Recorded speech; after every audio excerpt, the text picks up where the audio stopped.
for the invite. I have done one or other of these Lenten series for the United Church of the San Juans in Ridgeway. And so it's nice to kind of get back to this and be part of the Lenten spirit here. So my name is Kelly Thompson. I'm the program director for Hope Weston Hospice in Montrose. We are Western Slope's only nonprofit hospice, and I'll talk a little bit more in depth about that and why that's important. I do think it's very important. So I'm going to start with just a little bit of how many of you, and I was just counting how many people are here, and it's amazing. 30% of you already. So I know you two ladies and Eden, and so it's interesting how the paths cross here. But how many of you are familiar with Hope West beyond that? Okay, or have had a hospice experience of some sort? Okay, all right, good. So Hope West in Grand Junction. Okay, very good. So we have been around for 30 years. That's pretty amazing as a nonprofit organization, but we started 30 years ago. As I said, we're the only nonprofit organization on the Western Slope. And I'm going to show you just a little bit of the importance of our mission and the evolution of Hope West, how we started. We weren't always Hope West. We started with a very long, convoluted name. This is not my slideshow, so I'm kind of, so hospice, let's talk a little bit about hospice, because it's interesting culturally. If you go into a Hispanic culture, hospice has very negative connotations.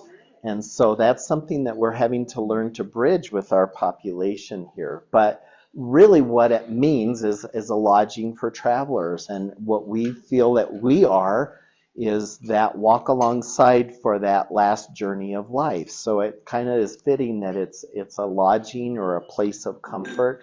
And then in more of a contemporary, it's a program designed to provide palliative care. So palliative being the relief of pain, whether that be existential grief, whether that be spiritual, emotional, or physical pain. And so that is the understanding that we have of hospice these days. So when I get a preview here, I think, there we go. So palliative care, we also do palliative care. And it literally took me about 4 years working for hospice before I could finally understand the difference between palliative care and hospice care. So hospice care is really the care that is provided when a person has a 6-month or less diagnosis for their disease process. Palliative care can be at any part of that journey. So we don't need that 6 months or less diagnosis to do palliative care. But really what we try to do is reduce the violence of a disease, whether that be the pain or the discomfort or the spiritual, emotional anxiety of the disease. And we're trying to support the patient and the family through that process. So, and it's derived from the Latin root, I love this, palliare, which means to cloak. So we oftentimes think of ourselves as coming in and wrapping our arms around the patient and family. So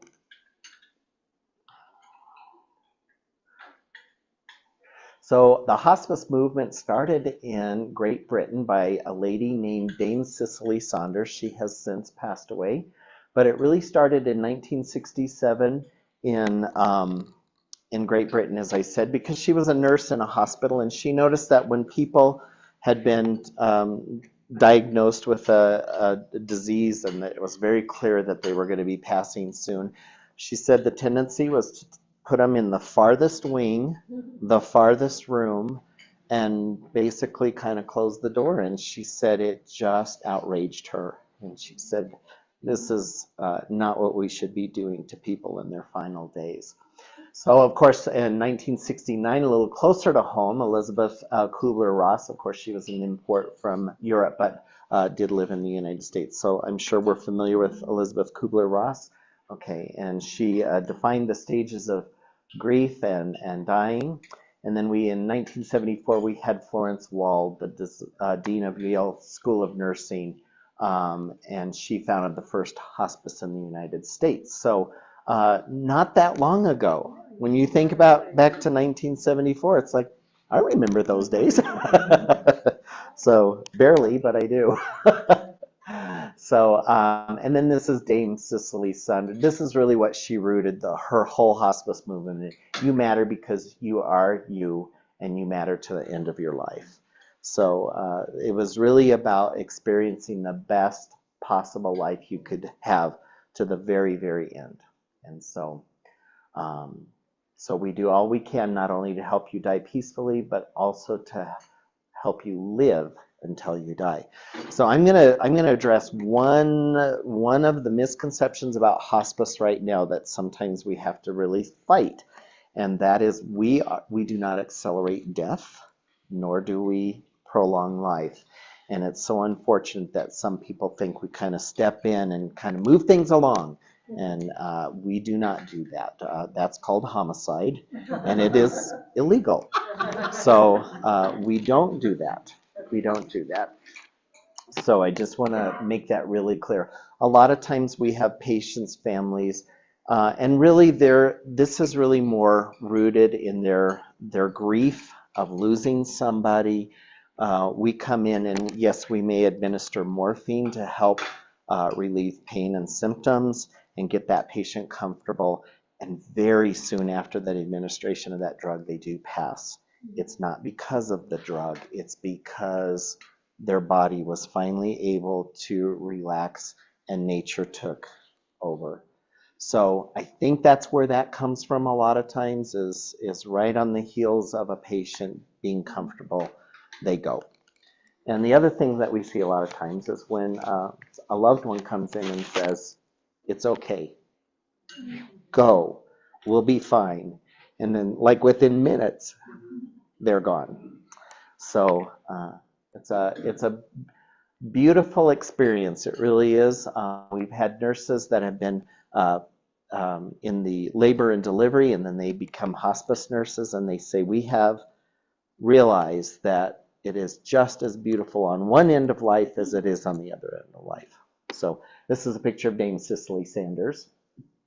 She went on to become a medical doctor. She influenced Dr. Balfour Mount, who was a physician from Canada who also kind of introduced that concept of hospice and palliative care to the Canadian people.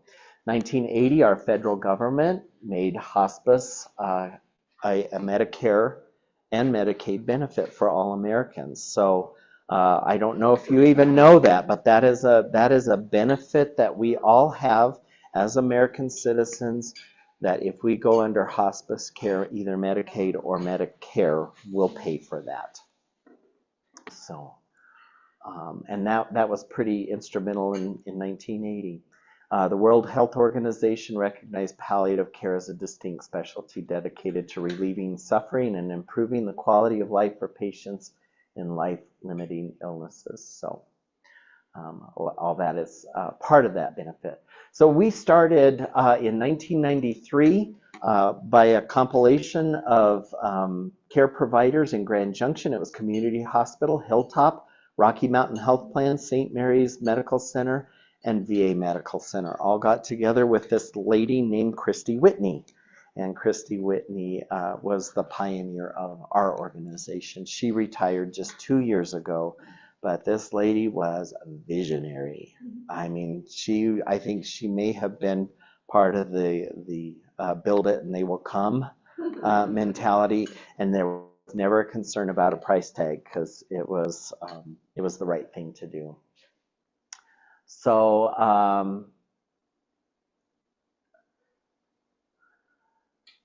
as I say, I didn't build this, so sometimes I'm wondering, okay, yeah, so 1993, these 5 entities just came together and said, we need to do something for Western Slope for our aging and ill population. There's Christy on the left there, and she looks a little different today. Don't we all?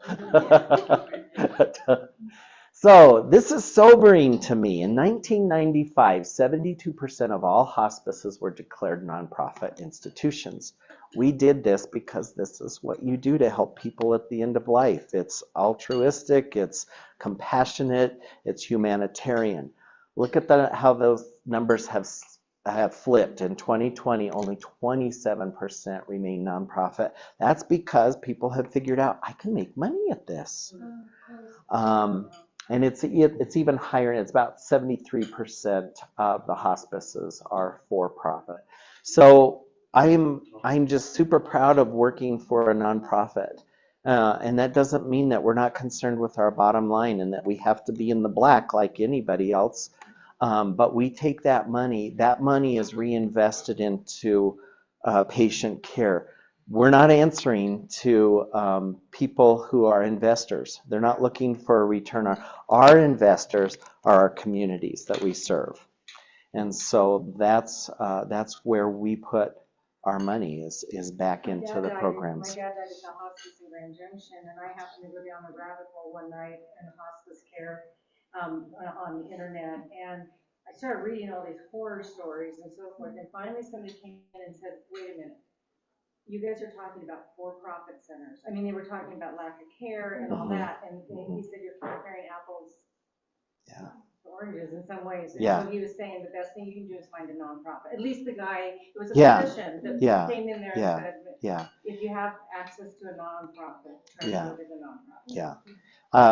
And I'll share. So about 3 weeks ago, the surviving spouse of one of our former patients brought in a magazine, and he's a scientist, and it was a space. I think it was a space journal. It has to do with space. And he said, I was shocked to find this article in here, and it was about the misservice or the service disparity between hospices, for-profit and nonprofit. And it was interesting that it was in this article.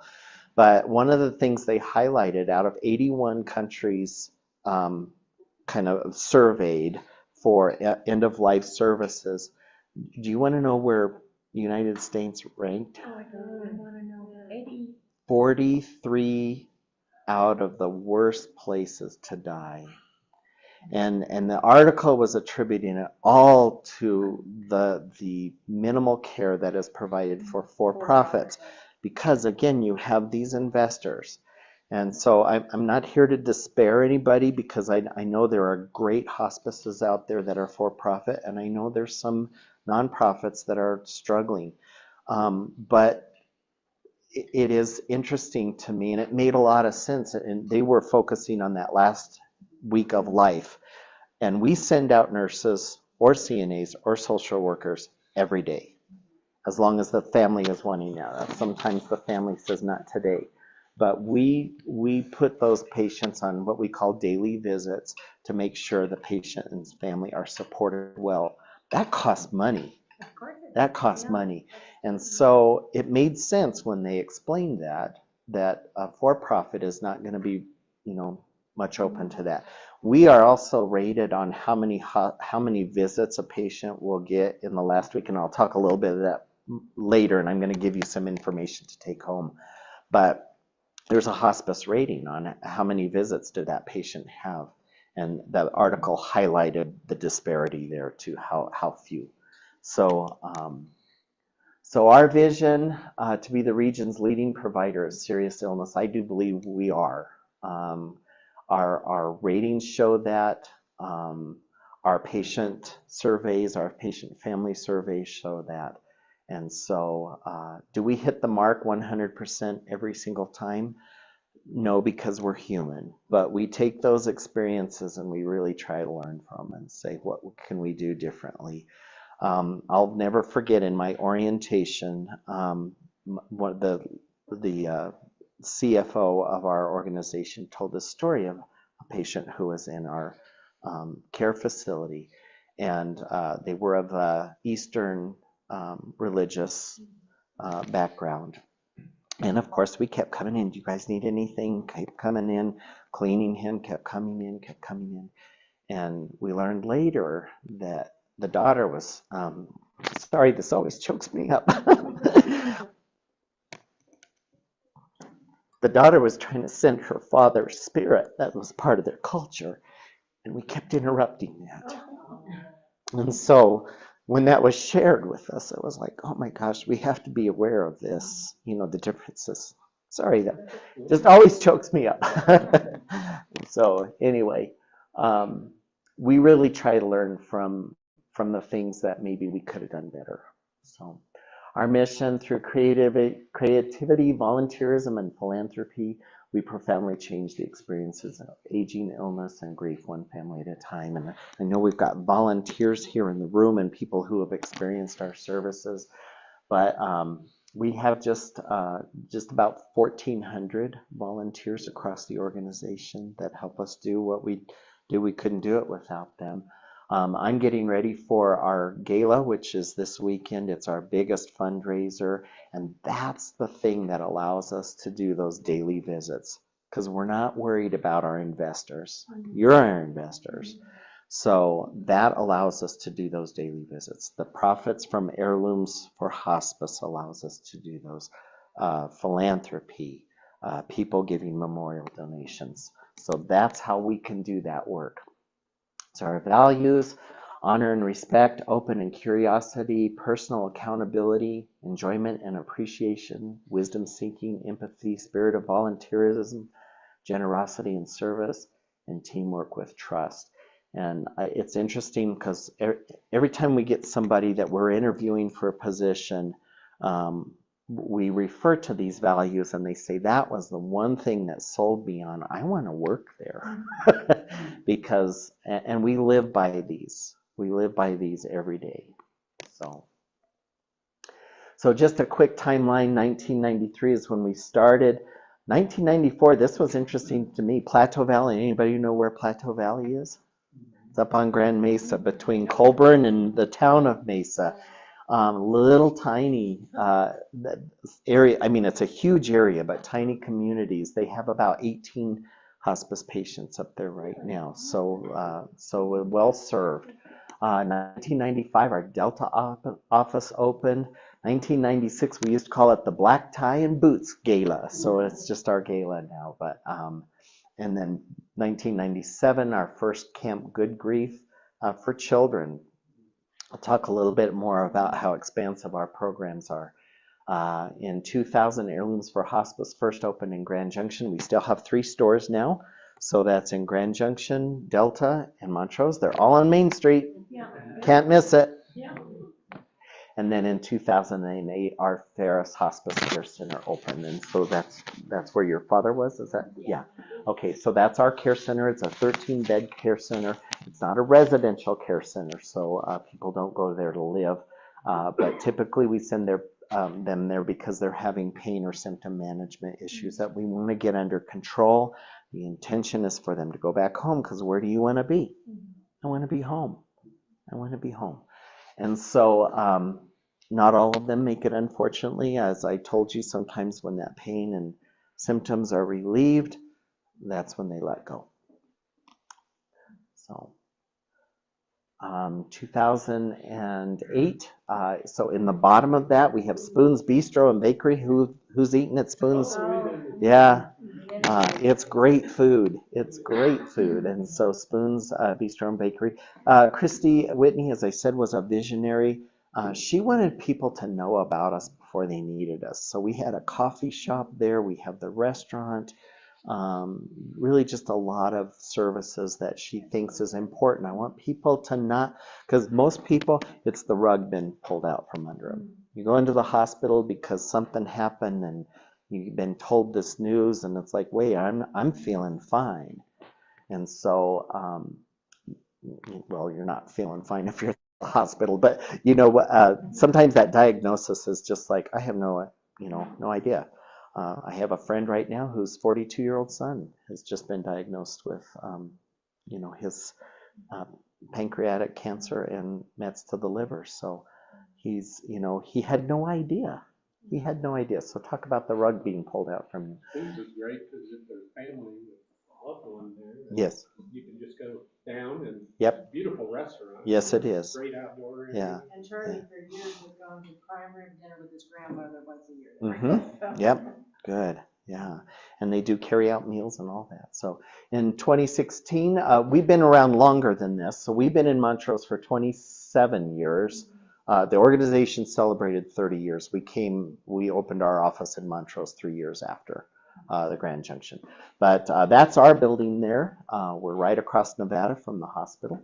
And so our Montrose Center opens. The Bacon Center for Living Your Best is up in Grand Junction. That's a huge 3-story complex that we purchased just a few years ago.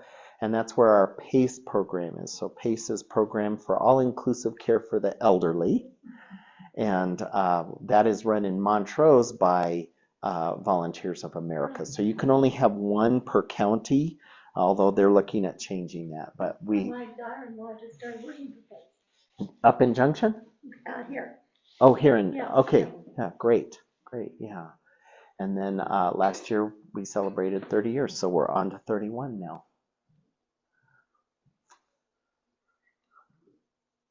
Okay, so just a little comparison. We used to be Hospice of the Grand Valley, and then we went to Hospice and Palliative Care of the Uncompahgre Valley. That was and they decided, let's just go to Hope West. But look at the volunteers, and really we're about 1,400 now. Because of PACE and Grand Junction, our team members are about 450 now versus that 425. They've been doing massive hiring there. So look at the number of patients that we've cared for. So, and that's across the 3 regions. So we are in Grand Junction, Delta, Montrose, 5 regions, excuse me, Plateau Valley, and then Meeker just does palliative care. They don't have a hospice team up there. So we used to just do hospice and palliative care. Now we've added PACE, adult grief support, and Hope West Kids. So Hope West Kids is our children's bereavement. Because we do receive Medicare and Medicaid benefits, they help pay for that. We're required to provide services, but none of that's funded. So that's why we have heirlooms. That's why we have golf tournaments. That's why we have gala. That's why we have philanthropy. But we could do bereavement this deep. We could say, okay, on the 2nd Thursday of every month, everybody come in a big room. We'll all get together and we'll pour our hearts out and we'll help you feel better. And we could check that box and say, okay, we provide grief support. So this is another thing. I'm going to just challenge you to think how would that look differently for a for-profit? So what we do for adults is we meet one-on-one, we have groups, we have reoccurring groups, we have family sessions called Forget-Me-Nots, where it includes grandma, mom and dad, aunts and uncles, children, whoever is experiencing the grief. So we go pretty deep with those. The children are even more so. We see them in school groups. Right now, my bereavement counselor for the children is seeing children in 8 schools, so that's 5 elementary schools, 2 junior high, and the high school. Did I add up to 8 there? And it's about 60 kids that she's seeing, and she does that on 20 hours. I don't know how she does it. For kids, we also do one-on-one counseling. We do the Forget-Me-Not that I just mentioned with the families. We have equine therapy. We have this phenomenal farm in Montrose that has EGALA trained horses. So EGALA is an acronym that I'm not even going to try to remember, but basically these are horses and therapists that have been trained to work with grief. And you will not believe it until you see it, how these horses can make such an impactful difference on these kids.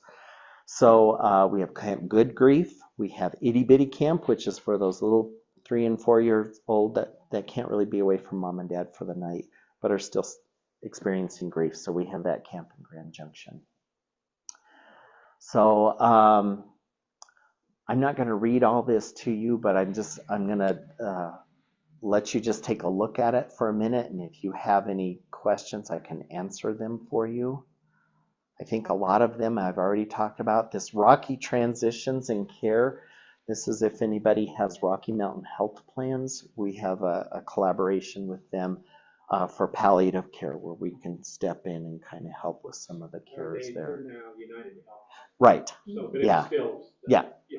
Yeah. Well, most people know them as Rocky Mountain, but you're right. Sure. You're exactly right. So these are all the patients that are served in 2023. So 13-bed facility. Look at that number in a year's time. Almost 600. Yeah. So, and that's our region. The only place we are not at, and we can't figure out how to do it where we could actually even break even, is the West End. Nucla, Natarita, Norwood. Yeah. It's a healthcare desert there. It is, it is. Is there any way you can go through the Employment Clinic there? We have looked at that. We have looked at that. It's not something we've given up on, but we haven't been able to. I mean, that is such a sad area. Yeah, and lots of And actually, need shame on there. Montrose for leaving. But say that again, I'm sorry. Shame on Montrose for just like abandoning. I mean, Well, Montrose County. the problem is the commute. So, Yeah. it's a 2-hour trip there on a bright sunny day, and then you throw a day like this in. And no one wants to be traveling over Norwood Hill. So, okay. I see we're coming down on some time here, so I'm going to skip a little bit of some of these informations. These are really just some additional numbers.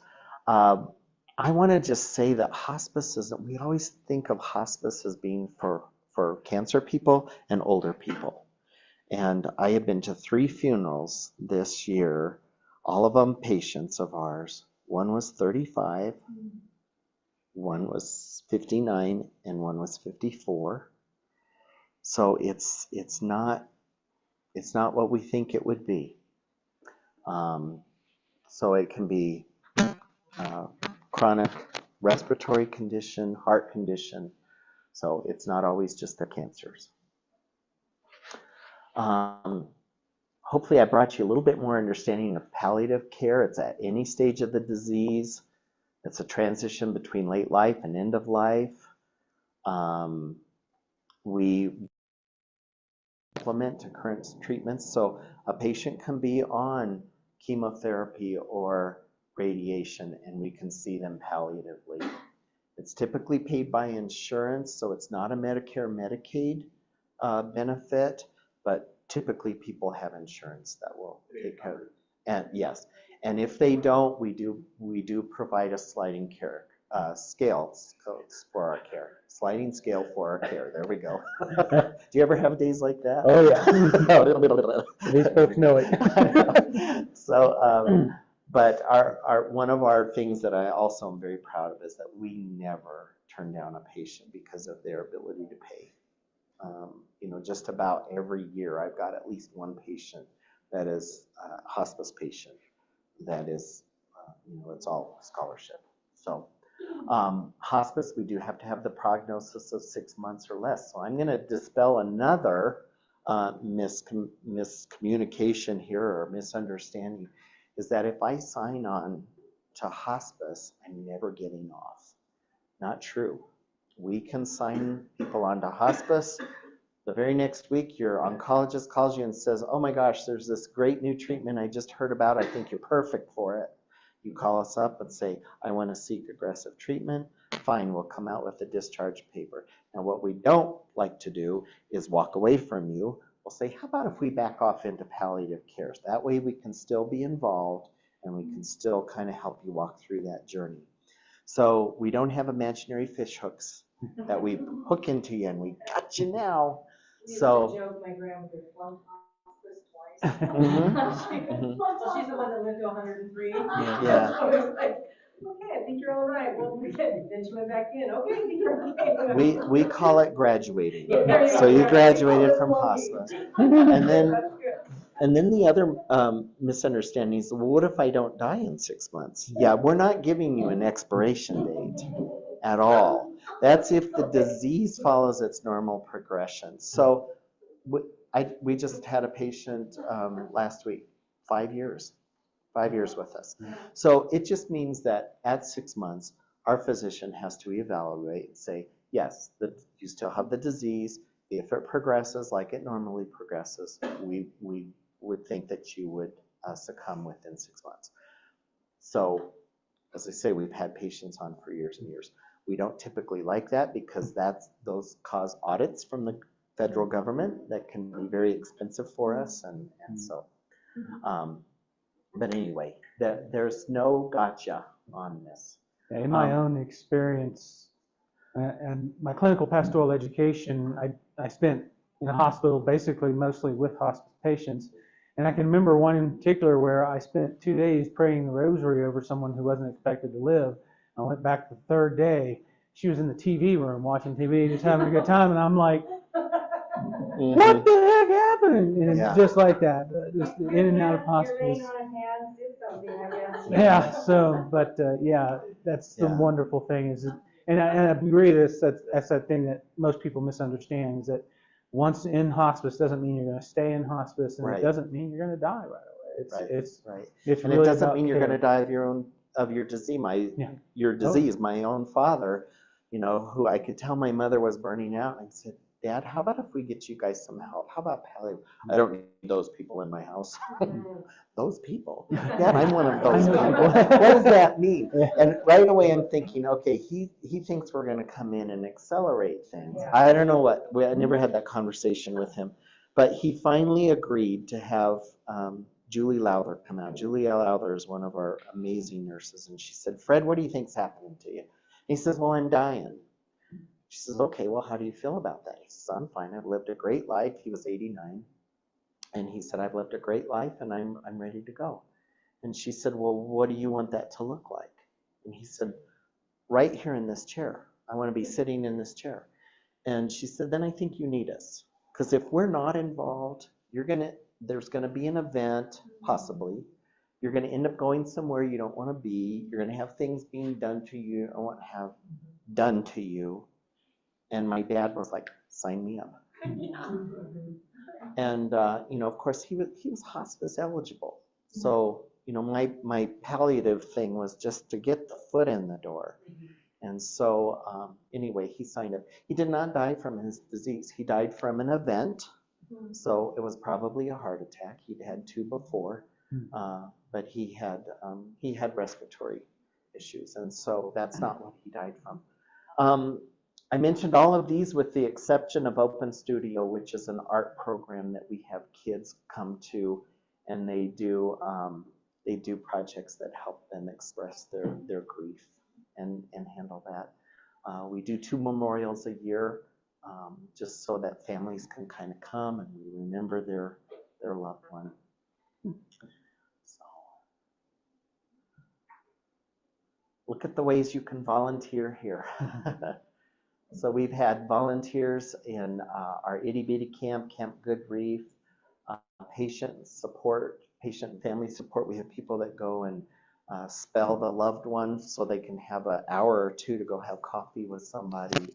Heirlooms for Hospice, Hope West Kids volunteers. That would be the art therapy and the groups, camp groups.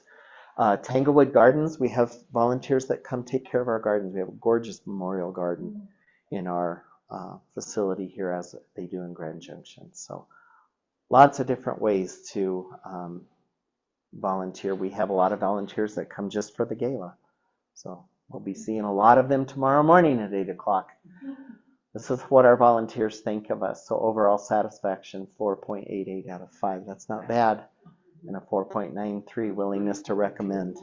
So again, we try to make everybody happy. Sometimes we miss that mark. So this just highlights spoons. If you haven't eaten there, next time you're in Junction, we're right off Patterson and 12th. So Really lovely outdoor yeah. area. And they'll give you a tour of that, not in the patient's rooms, of course, but the upstairs is where all the patient rooms are. It's a 5-star hotel. One of my other favorite stories that Terry Walter, the lady I spoke of earlier, is there was a homeless man in Grand Junction, and living under the bridges and all that, and very ill. And his friends took him into the ER, and he was obviously at end of life. He was already shutting down, and they admitted him into the care center and gave him a place of dignity. That one always chokes me up too. It's just the value of all life. We all deserve that at the end. Doesn't matter what our condition is. So our heirlooms, man, we contributed almost $500,000 to our cause last year after all the bills were paid. So we had heirlooms, the three heirloom stores together. Come pick up. We'll come pick up. They had a big truck of her. Yeah. Beautiful furniture. Yeah. I went You down didn't there and need they it. go, we want it. Yeah. Anyone can make a referral. A lot of times people will say, I think my mom, my dad needs hospice, but we can't get in the doctor, whatever. You can call up and say, hey, I think my loved one needs hospice services, or at least will you come present? Will you come talk about what you can do? So do you need a doctor's referral? We do, but we can pick up the ball then, and we'll start hounding the doctor. And it does have to be two doctors agree. So your primary physician and then our physician will look at all the medical records and say, yes, I do believe this person is eligible. But the nice thing is it's a two-way street. You can go back and forth. I just want people to understand that you don't, you're not locked in ever. Oftentimes people say, oh, they've gone to hospice, you think it's like, oh, no, they've gone to heaven. Yeah, right. You know, it's like, Yeah. So I'll let you ask some questions while I hand some of this out. I want you guys to put this in that drawer where you think someday I might need this. This is how we're. Yeah, I know it's a pile. This is how we are rated by our patients' families. We have nothing to do. It's not our survey. It's the federal government survey. It's Medicare, Medicaid. We don't even get to write the survey, which is at times very confusing, and we get some convoluted answers. But this shows our rating. And we are a 4-star hospice. There are only 7 4-star hospices in the state of Colorado and only 1 5-star. We are this close to 5-star, and the Montrose office is 5-star. Our last report, we hit every marker for a 5-star. So I don't want you to think, oh, 4 out of 5, well, you need to improve a little bit. It's a pretty high mark when you think about it. So, but I want you to take this because it gives you the website for where your relative in Virginia calls and says, I don't know what to do. So-and-so, my spouse is in crises and I don't have a clue what to do. And they say they need hospice, but I don't even know who to choose. There's 150 hospices in our area and I don't know who to go to.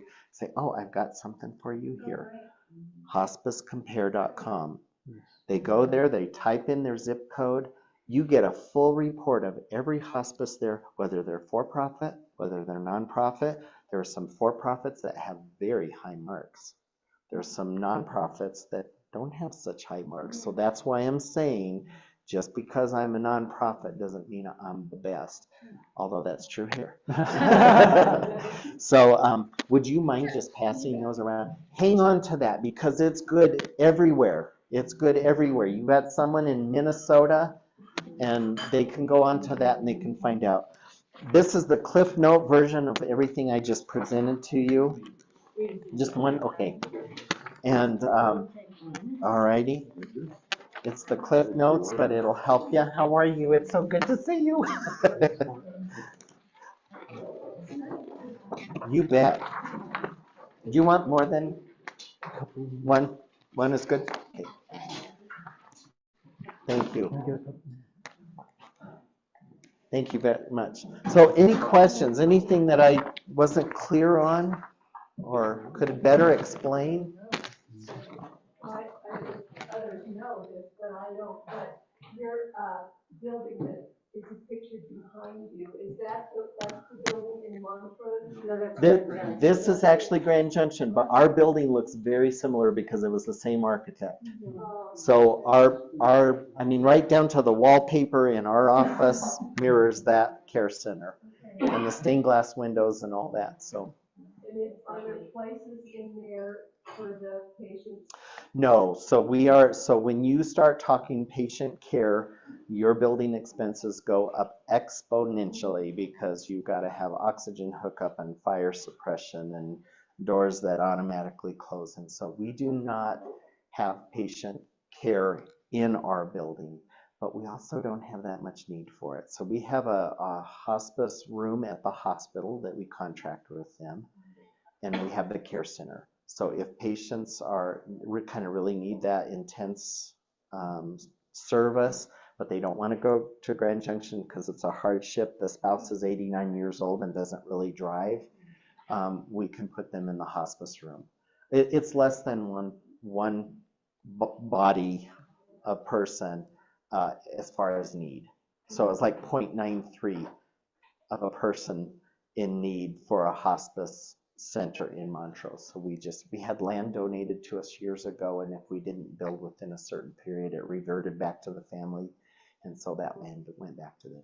That's the good news. Bad news is that we don't have that need. However, we are serving well over 100 patients just in Montrose now. That is our new norm. We're fluctuating between 104 and 108 patients on any given day, and about 30 palliative care. Have you seen those numbers go up, or you stuck in the middle? Yes, sir. Yes, sir. Yeah. Yeah. Yeah. So I've been in this position for about 7 years, almost 7 years. And when I first came into my position, we were running in 55 to 60 patients. I remember the time we hit 65 and the whole team was freaking out. It's like, how are we going to take care of them? And then we we're jumping by tens, then 70 to 75 was our norm, and then 80 to 85. We were in the 90s, and probably for about the last 6 months, 5 months, probably 5 months, we have been steadily in the hundreds. Same thing in Grand Junction. Grand Junction is a little more even keel. Plus, there's stiff competition up there. Okay. They have probably 4 other hospices up there. We really only have one in Montrose that is very competitive with us. Yeah, we're the only one on the entire western slope. Yeah. So. Okay, All righty, it's 7 o'clock. nicely done. Thank you, sir. Thank you. Thank you. Thank I you. appreciated being here. Thank you very much. Thanks for braving the drive. Yeah, Absolutely. you're so folks, again, thank you all for joining us tonight and for the whole sessions. I'm glad that those have stuck out with us.